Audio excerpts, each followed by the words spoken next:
First, though, we want to update you right now on that brush fire that's burning just outside the valley.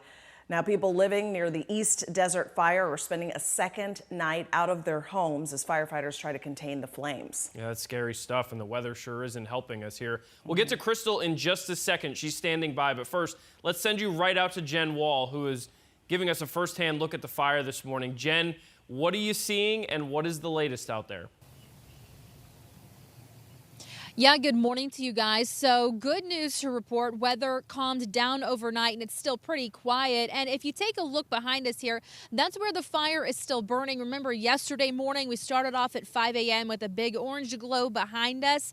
It's not as smoky this morning, but firefighters still have their work cut out for them again today. The East Desert Fire has forced people from about 132 homes and it has burned about 1,500 acres, according to the Arizona Department of Forestry. Now, there is more good news to report. Officials say they've made significant progress on the East Desert Fire so far, as they were able to secure fire lines. Crews say the fire is 50% contained, and today crews will be keeping a close eye on the weather, as it's expected to be another windy day. Today, firefighters will be using direct and indirect attacks to protect homes, the Sonoran Desert, and more in the surrounding areas.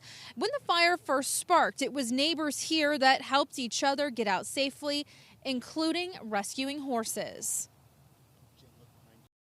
Hotels are opening up for people, and the restaurants are giving them food and drinks, and it's just what we do in small town Cave Creek. It's the willingness to help, the heart of these people out here. It's amazing. And so the Red Cross opened an emergency evacuation center at the main gym at Cactus Shadows High School this year, with changes, though, because of the pandemic. The Red Cross tells us they're working with smaller teams of volunteers that are doing the same amount of work.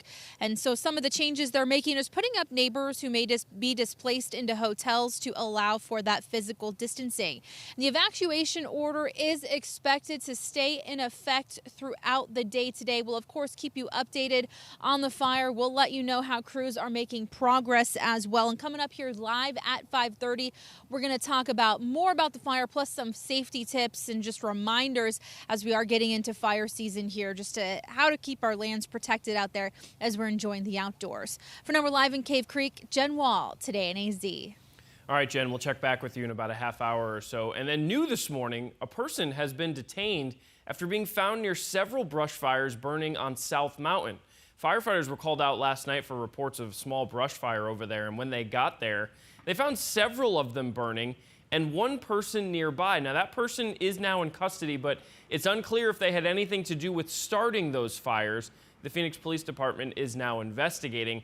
As for the fires themselves, firefighters did work to put them out overnight. And as we have another hot and dry day coming today, let's turn things over to Crystal to tell us about the conditions that some of these firefighters could be facing out there.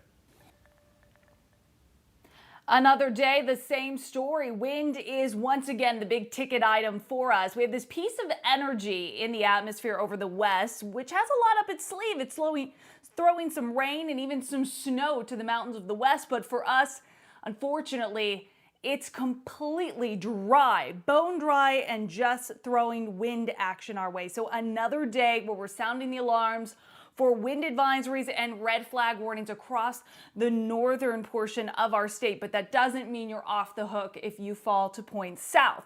What this means is this is the hot spot for some of the strongest stuff. Winds out the southwest popping as much as 55 miles an hour, relative humidity, rock bottom, single digit for percentages.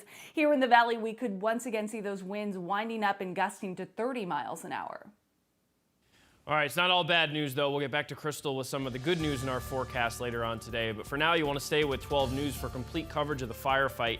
And download the 12 News app to get the latest details and ways that you can help prevent additional wildfires. Rachel?